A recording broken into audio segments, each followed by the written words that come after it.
Bueno, buenas tardes. Vamos a probar un poco este video. Bueno, gente, vamos a tratar de dar algunas pequeñas y sencillas explicaciones de nuestros temas de la semana uno y semana 2. La semana uno tocamos temas de aduana y antes que todo, tenemos que saber que las aduanas son oficinas de gobierno, son oficinas perceptoras, son oficinas recaudadoras, que por lo general deben estar ubicadas en las fronteras, aeropuertos, puertos en los países. Y básicamente lo que hacen es controlar el flujo de entrada y salida de mercaderías. Controla el tráfico de personas también.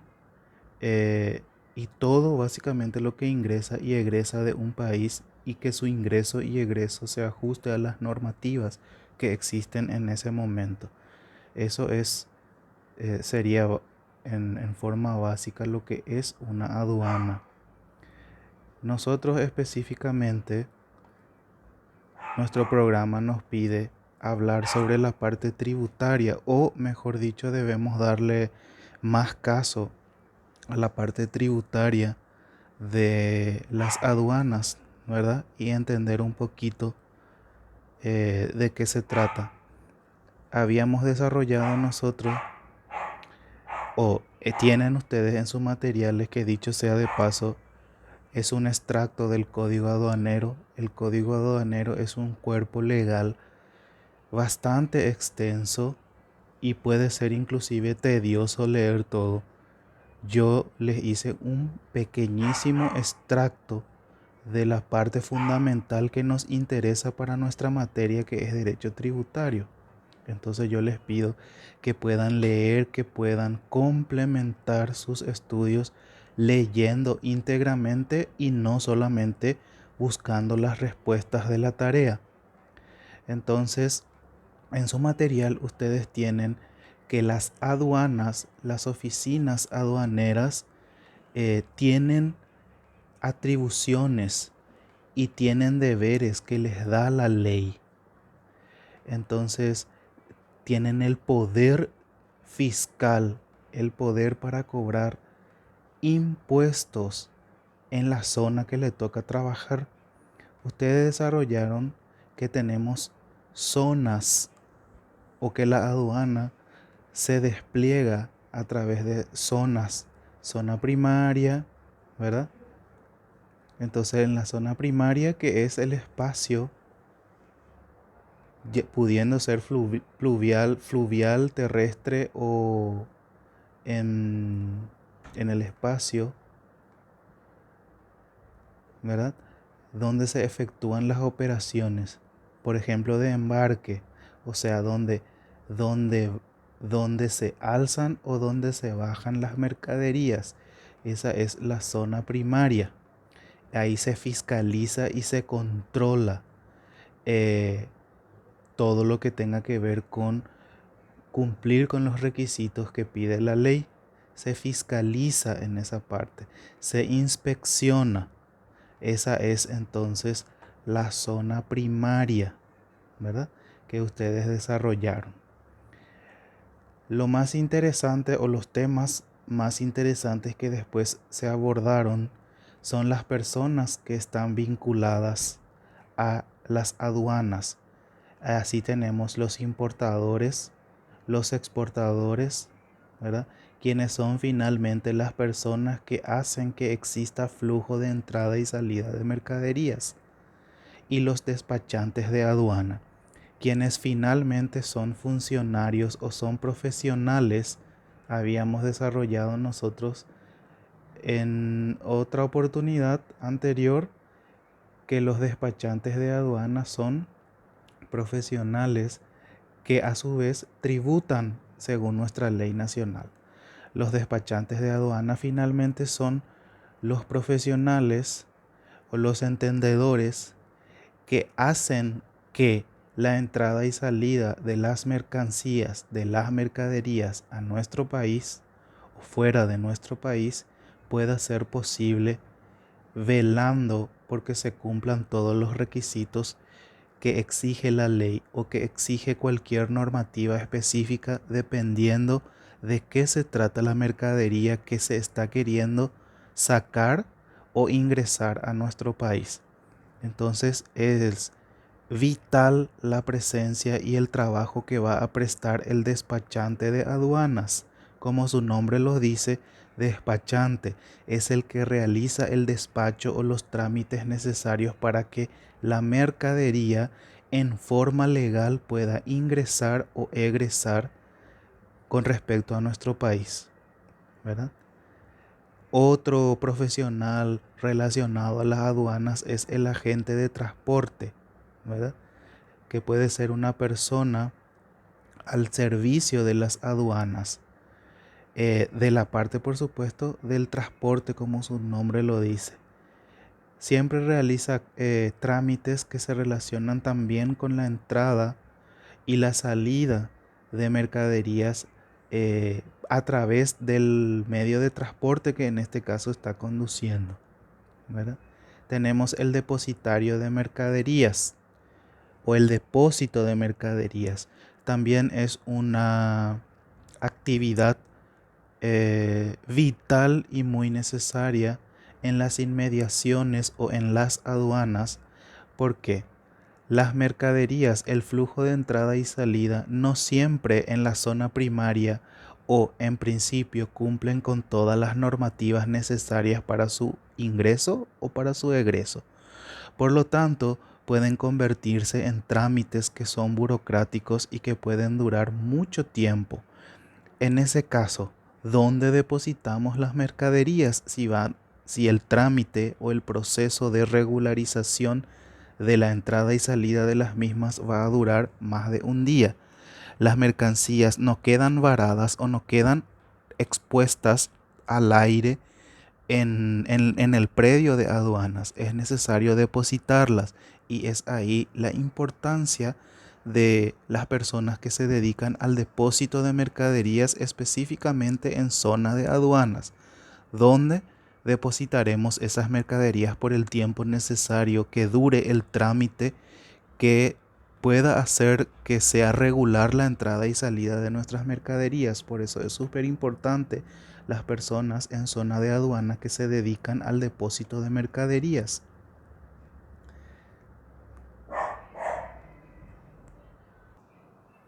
También desarrollamos en el mismo material, ustedes tienen todo un capítulo relacionado al tributo aduanero, ¿verdad?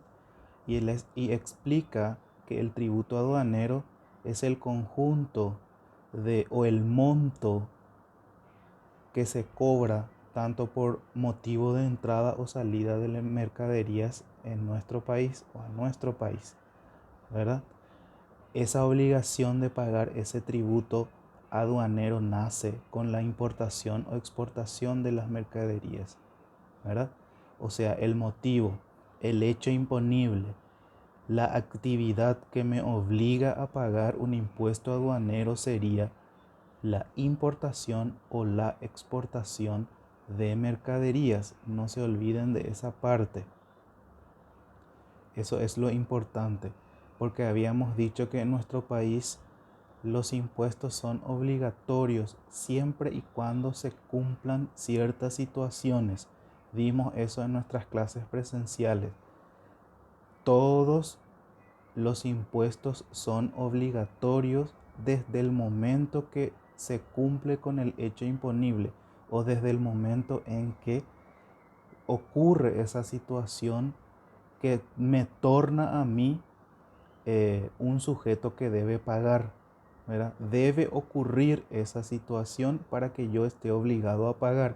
En este caso, un tributo aduanero no lo pagamos todos, solamente lo pagan aquellos que importen mercaderías o exporten mercaderías. Entonces, eso es lo más importante que se tiene que, o una de las cuestiones más importantes que se tiene que entender sobre los tributos en general y en este caso sobre el tributo aduanero. Necesariamente para que exista la obligación de abonar debe ocurrir esa situación para saber si debo o no debo abonar, debe existir esa situación de importación o exportación y por supuesto conocer las normas que se desarrollan o que existen alrededor de la actividad que yo voy a realizar como profesional de la administración, como profesional de la contabilidad o como profesional del derecho. Lo primero que tengo que realizar o lo primero que tengo que investigar o lo primero de que debo estudiar y buscar son las normas, las leyes y las reglas que existen sobre la actividad comercial que va a realizar mi cliente o yo mismo en forma particular. En este caso, si uno va a realizar importación y exportación de mercaderías independientemente del destino posterior al ingreso o egreso de las mismas, lo que tengo que hacer, repito, como abogado, como contador o como administrador de una casa comercial es investigar y conocer la normativa, en este caso del ingreso o del egreso de las mercaderías en particular o en general, porque el código aduanero podríamos llamarla como una normativa general para la mayoría de las mercaderías, pero luego debo de tener conocimiento e investigar si la mercadería en forma particular a la cual me estoy dedicando, más allá del código aduanero, si tiene o no otras reglas en forma más específica que cumplir para su ingreso o para su egreso. Entonces esa es la tarea fundamental primero, y conocer mínimamente a grandes rasgos el código aduanero si voy a estar trabajando de cerca como abogado, como contador o como administrador con una casa comercial cuya actividad principal va a ser la importación de mercaderías o la exportación de mercaderías. Bueno, en la primera semana también tocamos sobre los ingresos o la tributación municipal.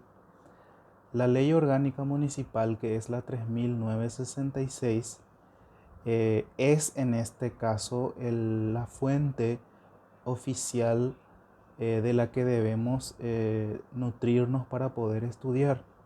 También yo les he facilitado, tienen en la plataforma, también realizaron una tarea al respecto sobre un extracto nada más de la ley. La ley de orgánica municipal también es muy extensa, tocas muchos temas que no vienen al caso de nuestra materia. Sí, tienen ustedes el extracto específico que tiene todo que ver con nuestras materias, con nuestra materia de derecho tributario, donde pueden ver ustedes en primer lugar sobre los ingresos municipales y cuáles son, ¿verdad?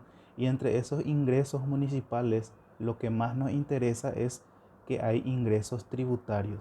Las municipalidades son la forma de gobierno más pequeña que tenemos nosotros en nuestro país, ¿verdad? Después del gobierno central, o mejor dicho, después del gobierno nacional unitario que tenemos nosotros, el gobierno más pequeño y más próximo a las personas son las municipalidades. Las municipalidades no son total y absolutamente autónomas o indistintas o independientes al gobierno nacional. Tienen cierta autonomía nada más, no absoluta.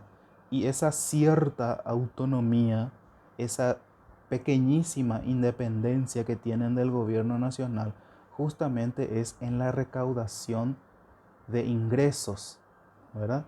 Cómo obtener recursos. Y esta ley orgánica municipal le da la posibilidad a las municipalidades de obtener recursos a través de los ingresos tributarios. ¿Qué quiere decir eso?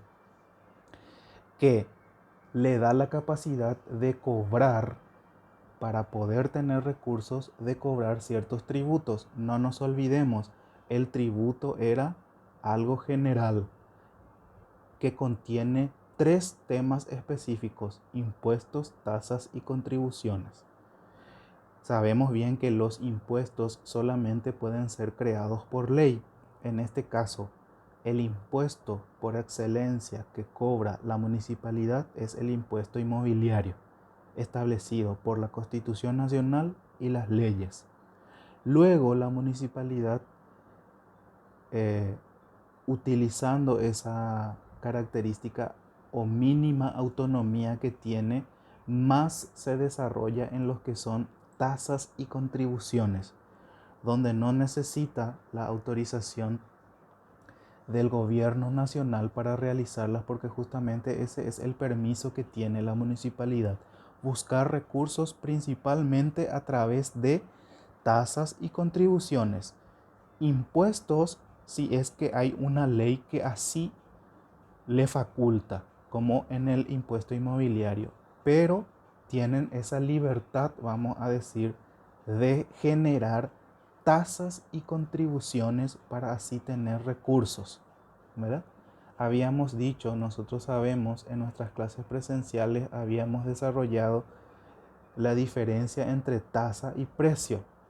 Dijimos que la municipalidad no es una empresa que busca lucro, que busca ganancia, por lo cual si ofrece algún servicio, por ese mismo servicio va a cobrar una tasa, no un precio, solamente una tasa que cubra el costo de la realización de ese servicio, como ser, ejemplo, barrido y limpieza, recolección de basura, servicio de cementerio, salubridad y otros que tienen ustedes en su material que quiero que lean. Entonces se cobra una tasa, y las contribuciones, habíamos hablado de ejemplos como obras viales en forma especial, donde el beneficiario directo es el que realiza esa contribución especial. Pero lo que debemos entender es que en el mundo tributario la municipalidad tiene la posibilidad de conseguir recursos a través de los ingresos tributarios. Sabemos que los ingresos tributarios son impuestos, tasas y contribuciones. Impuestos podrán cobrar las municipalidades si la ley así se lo permite, como en el caso del inmobiliario. Tienen más libertad en las tasas y contribuciones para poder crear tasas o servicios para cobrar tasas, y así también las contribuciones, y de esa manera obtiene sus ingresos, forma sus recursos para poder cumplir con sus fines, que al fin y al cabo es el beneficio de toda la comunidad. Entonces, esa es la parte municipal.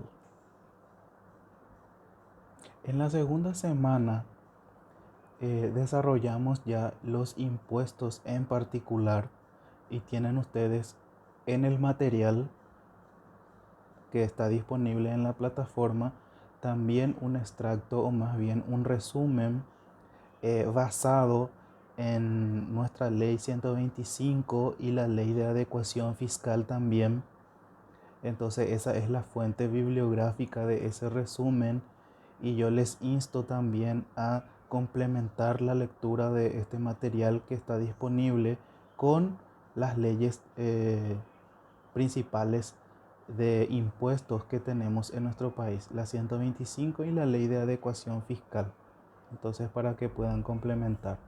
Específicamente desarrollamos en la semana 2 los impuestos los impuestos basados en renta. Por eso van a ver ustedes, en primer lugar, el material habla sobre el impuesto denominado, o mejor conocido, comúnmente conocido como IRASIS, que son las siglas que significan renta, impuesto a la renta comercial, industrial o de servicios.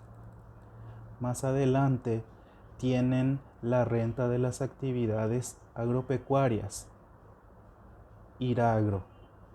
Luego tienen la renta del pequeño contribuyente, ¿verdad? O IRPC. Y finalmente tienen el impuesto a la renta de carácter personal, o IRP.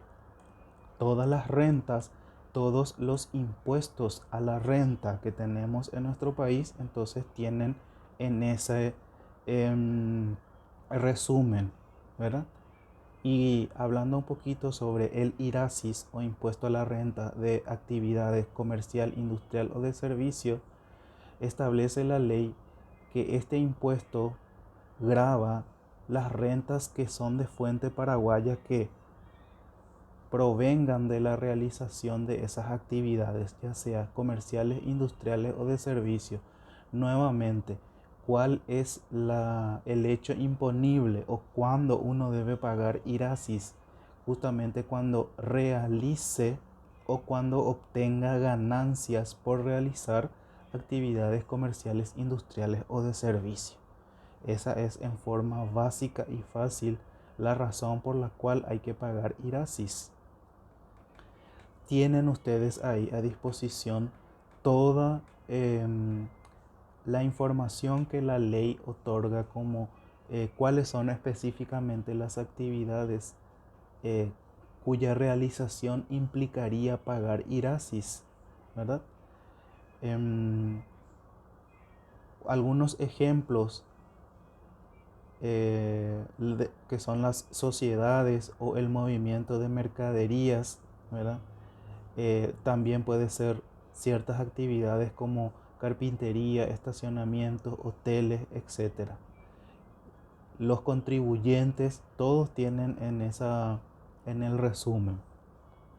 Así también el impuesto a la renta de actividad agropecuaria se genera la obligación de pagar siempre y cuando uno esté realizando actividades como cría y engorde de ganado, producción de leche, producción agrícola, frutícola, hortícola. También puede ser la producción de lanas, cueros, etc. Entonces, ese es el hecho imponible o la situación que si ocurre hace que me obligue a pagar ese impuesto.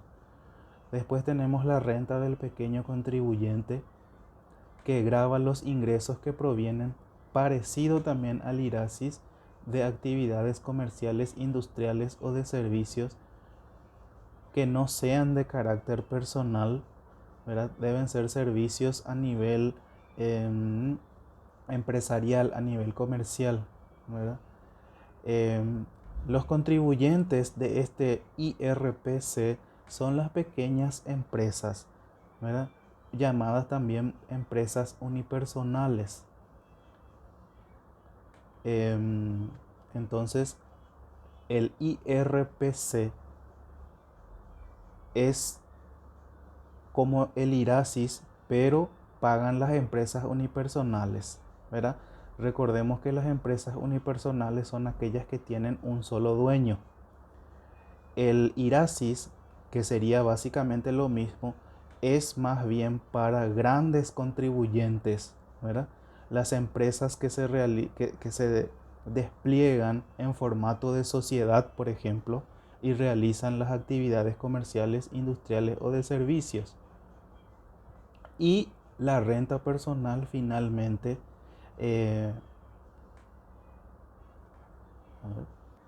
la renta personal finalmente se paga en razón de los ingresos que tiene una persona. Habíamos desarrollado y hablado un poquito también nosotros sobre la renta personal y el hecho imponible es ganar, obtener ganancias personales. Una persona que no trabaja o que no recibe ingreso o remuneración alguna no puede pagar impuesto a la renta personal, solamente aquellos que generan ingresos, ¿verdad? Y están dentro de esta obligación todos nosotros, personas físicas, o también pueden ser sociedades simples.